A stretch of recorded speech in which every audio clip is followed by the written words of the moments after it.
ever heard that if you repeat a lie often enough, it becomes the truth? That's what narcissists count on when they're gaslighting you. Today we're going to talk about 7 different ways, different techniques that narcissists use to gaslight us in toxic relationships. This will help you to better understand the person you're dealing with, better understand what you've been through, and hopefully not go through it again. All right, knowledge is power, my friend. Let's get started.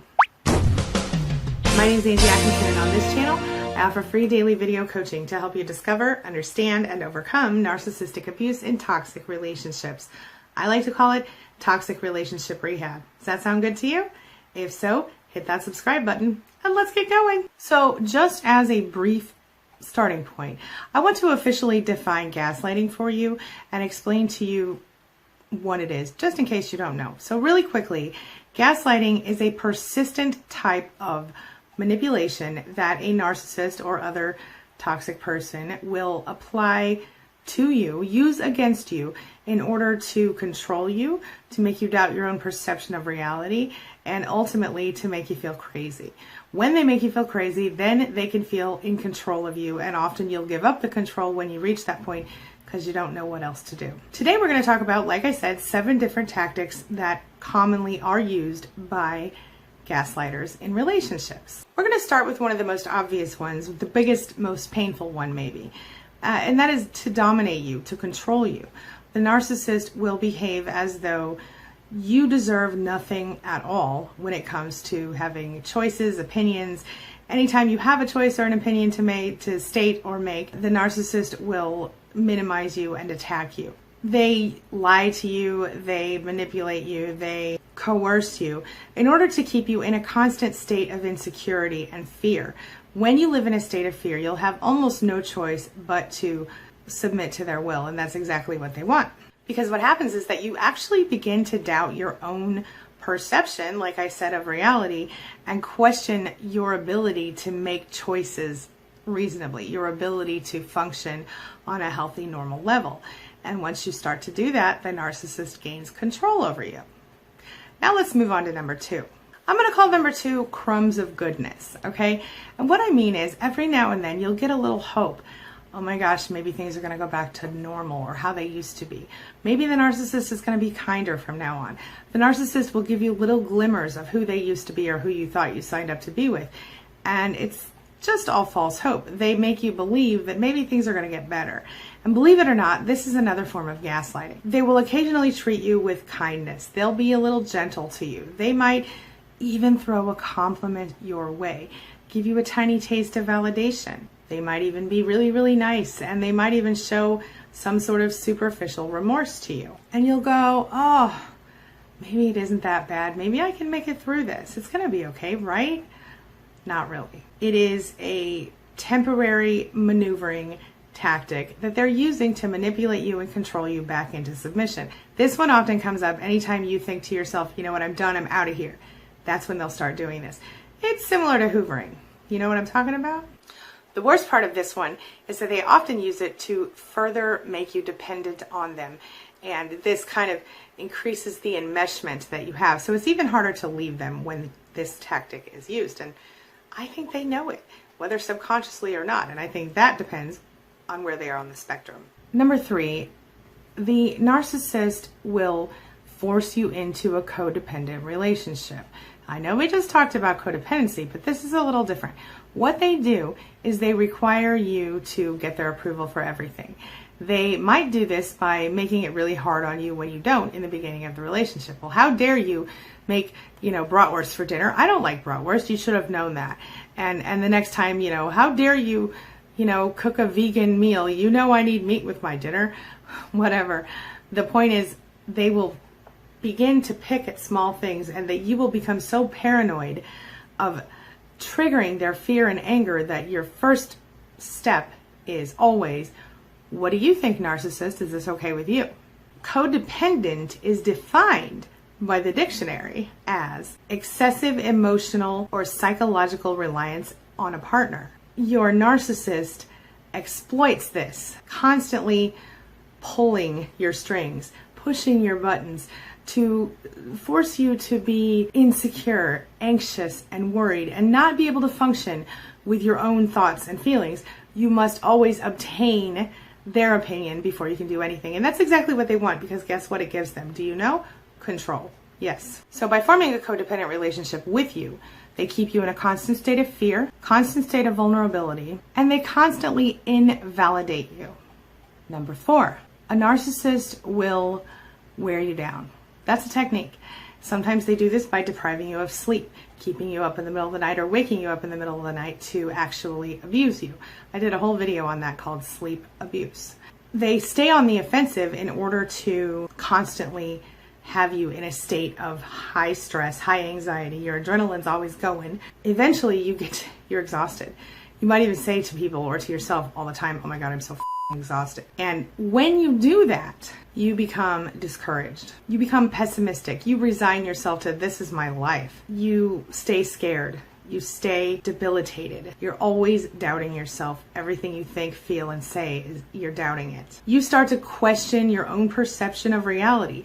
You start to question your own identity. You start to question the world around you and wonder, am I seeing this right or am I crazy? That's exactly what the narcissist wants. Number 5, the narcissist lies to you. And not just lies, but sometimes just exaggerates the truth to the point that you believe it because there's a kernel of truth in it. So it starts like this. They create a narrative about you. And it's like, something's wrong with you. You're not good enough. And they tell it to you over and over again. They tell it to themselves over and over again. And you begin to be in a constant state of being on the defense. For example, if they think you're a terrible housekeeper, every single time they're in the house and every single time they see anything that looks like not perfect, they'll point it out. Did you really leave that mess on the floor? God, you're such a terrible housekeeper. Did you really leave that spot on the stove? God, you're such a terrible housekeeper. Why haven't you taken out the trash yet? God, you're such a terrible housekeeper. They tell you this over and over. You're such a terrible housekeeper. And guess what? You start to think, God, I'm a terrible housekeeper. Same thing could happen to you from a narcissist at work. If you are working in a company and let's say you run a department, that makes widgets, and somebody over here from the Wingle department is like, the widget department is a complete joke. I cannot even begin to wonder, why do they pay this department? Why are you even over there? And they start to slowly tear you down, that narrative. The widget department doesn't matter. The widget department is no good. And pretty soon, you and maybe other people in the widget department are freaking out going, oh my gosh, we're sucky. Well, it's not the truth. It's just the case that the narcissist came after you because the narcissist maybe was threatened by you or whatever. It doesn't matter. It's a false narrative the narcissist gave to you, and you started to believe it because it was constantly going in your head. Same deal with, like, say, a narcissistic mother. She might, the way you put away the groceries in the house, you put the cans upside down. I told you to put the cans right side up. How come we keep going through this over and over again? You know what I'm saying? It's one thing after another. It's a constant, it's a narrative. They create a negative narrative about you, and then they begin to believe it, and they begin to ask you to believe it. And you do, because you don't know any different. Of course, this brings me to number 6. They repeat it again and again and again. So they constantly, if they find a tactic that works on you, they repeat it. If they find a narrative they like about you, even if it's a narrative that makes you look terrible, which it inevitably will be because it's a narcissist, guess what? They're going to repeat it to you over and over again. It keeps you on the defense. It keeps them on the offense. It keeps the stress levels in the relationship high and your satisfaction level non-existent. In fact, you stop caring about your satisfaction level because you're so freaking exhausted. It allows them to control and dominate you on every single level. This brings me to number 7, escalation. So when you come to them and you go, hey, listen, I know you're cheating on me. I saw you kissing another person in the street, let's say. You have irrefutable evidence. You saw it with your own eyes. There's no doubt about it. Maybe you even picked up your cell phone and took a picture of it. And you say, see, see, there you are kissing this other person. How can you deny that? Guess what? They will. They'll lie. They'll escalate the lie. They'll say, that's not me. That's just somebody who looks like me. Or they'll say, well, that's my sister, even though you've been together 20 years and you never met a sister. Or they'll say, oh, that's just somebody from work and I wasn't really kissing her. I just happened to look, it happened to look like that because I leaned over to whatever lie they want to tell you. And the more you don't believe them, the further they'll escalate the lies. They will flatly deny that they were even involved or maybe that they were even there. This, of course, helps you feel crazier because the more they say it, the more they deny it, the more you're likely to go, maybe I am wrong. Maybe, he seems really sincere. She seems like she really means it. Maybe I was mistaken. Maybe that person I've been with for 20 years has no freaking idea. Maybe I have no idea what they look like. Right. They escalate the lies in order to further hold out. They refute evidence with things like denial. Yeah.